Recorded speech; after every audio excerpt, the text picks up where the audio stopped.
BBAలో university second rank, third rank సాధించడం Sun international విద్యార్థులకే సాధ్యం. ఆలు లేదు చూలు లేదు కొడుకు పేరు అన్నట్లుగా ఉంది విజయసాయి తీరు. ఎవరు అడక్కపోయినా ఆయన తనంత తానుగా నేను వైసీపీని వీడే ప్రసక్తే లేదని గొంతు చించుకుంటున్నారు. విజయసాయిరెడ్డి జగన్ కు దూరం జరుగుతున్నారని కానీ, ఆయన పార్టీని వదిలేసి మరో పంచన చేరుతారని కానీ ఎవరూ భావించడం లేదు.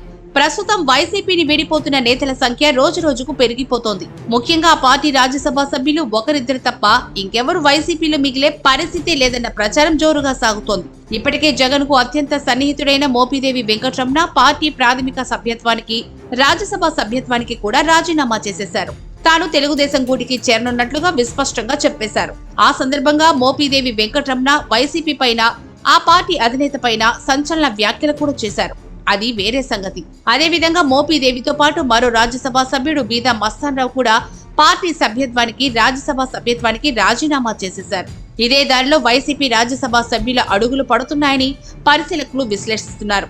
జగన్ కు సమీప బంధువైన సుబ్బారెడ్డి అక్రమాస్తుల కేసులో జగన్ తో సహా నిందితుడైన ఏటు విజయసాయిరెడ్డి వినా మిగిలిన వారంతా వైసీపీని వీడుతారని పరిశీలకులు సైతం తమ విశ్లేషణలో అంచనా వేస్తున్నారు.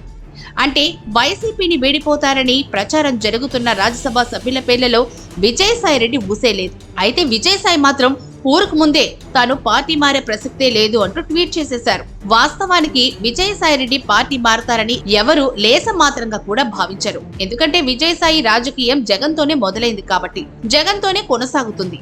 ఎందుకంటే జగన్ అక్రమాస్తుల కేసులో విజయసాయి ఏటు. అటువంటి విజయసాయి వైసీపీని వీడి బయటకు రావడం అంటే జగన్ గుట్టుమట్లన్నీ వెల్లడైపోతాయి. అలా వెల్లడి చేసే షరతుపైనే ఏ పార్టీ అయినా ఆయనకు నేడిస్తుంది. అన్నిటికీ మించి జగన్ హయాంలో జరిగిన అన్ని ఆర్థిక అవకతవకల వెనక ఆయన హస్తం ఉంది అన్న ఆరోపణలు ఉన్నాయి. ఎవరూ కనీసం ఊహ మాత్రంగా కూడా విజయసాయి వైసీపీని వీడుతారని అనుకోవడం లేదు. విజయసాయిని ఎవరు వైసీపీలో ఉంటారా, గోడ దూకేస్తారని కూడా అడగలేదు. అయినా విజయసాయి తనంతట తానుగా పార్టీ మారడం లేదు అంటూ సోషల్ మీడియా వేదికగా గొంతు చించేసుకుంటున్నారు. దీంతోనే విజయసాయి మాటలకు అర్థాలు వేరే ఉన్నాయా అన్న సందేహాలు రాజకీయ వర్గాల్లో వ్యక్తమవుతున్నాయి. లేదా పార్టీ మార్పు సంకేతాలను జగన్ కు పంపడం ద్వారా పార్టీలో తనకు ఇటీవల కాలంలో దక్కిన ప్రాధాన్యత, గుర్తింపును తిరిగి పొందేందుకు వైసీపీకి రాజీనామా అంటూ జగన్ కు హెచ్చరికలు పంపుతున్నారా అన్న సందేహాలు వ్యక్తమవుతున్నాయి.